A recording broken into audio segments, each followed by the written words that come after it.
ধরি না আমাদের তাকে মারলো কেন? শিক্ষকের ওপর হামলার প্রতিবাদে নরসিংদীতে শিক্ষার্থীদের সড়ক অবরোধ। নরসিংদী পাঁচদোনা থেকে মুন্নি আক্তারের তথ্যে ও ভিডিও চিত্রে বিস্তারিত। শিক্ষকের উপর হামলার প্রতিবাদে নরসিংদীর ভাটপাড়া এনসিগুপ্ত উচ্চ বিদ্যালয়ের শিক্ষার্থীরা রোববার সকাল থেকে পাঁচদোনার টঙ্গী আঞ্চলিক সড়ক অবরোধ করেছে। এ আন্দোলনে অংশ নিয়েছেন বর্তমান ও সাবেক শিক্ষার্থীরা।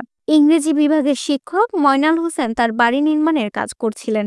স্থানীয় জুয়েল ঘোষ নামে ব্যক্তি চাঁদা দাবি করেন এবং তার সরবরাহকৃত সামগ্রী ব্যবহার করার জন্য চাপ দেন। এ সময় শিক্ষক ময়নাল হোসেন ক্রান্তিকালকে বলেন, আমি চাঁদা দিতেই রাজি ছিলাম না, তারা আমার ও আমার ছেলের উপর হামলা করেছে। হামলার প্রতিবাদে রোববার সকাল 10:30টায় শিক্ষার্থীরা পাঁচদোনা টঙ্গী আঞ্চলিক সড়কে গাছের খণ্ড ও টায়ার জ্বালিয়ে বিক্ষোভ শুরু করে। তাদের সঙ্গে যোগ দেন সাবেক শিক্ষার্থীরাও। আন্দোলনরত এক শিক্ষার্থী ক্রান্তিকালকে বলেন, আমাদের স্যারকে মারধর করা হয়েছে, আমরা এর বিচার চাই। আন্দোলন চলাকালীন সময় স্কুলের প্রধান শিক্ষক মাসুদ মিয়া এই ঘটনার নিন্দা জানিয়ে ক্রান্তিকালকে বলেন, এটি খুবই দুঃখজনক ঘটনা। আমরা স্থানীয়ভাবে সমাধানের চেষ্টা করছি, কিন্তু অভিযুক্তরা কোনোভাবেই সহযোগিতা করেনি।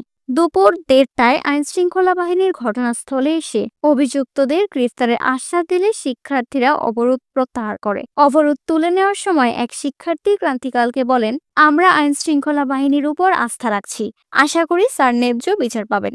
শিক্ষক ময়নাল হোসেনের উপর হামলার বিচার চেয়ে শিক্ষার্থীদের এই আন্দোলন আমাদের শিক্ষা প্রতিষ্ঠানগুলোর নিরাপত্তা গুরুত্ব তুলে ধরেছে। আমরা সবাই চাই সুস্থ বিচার ও নিরাপত্তার আশ্বাস।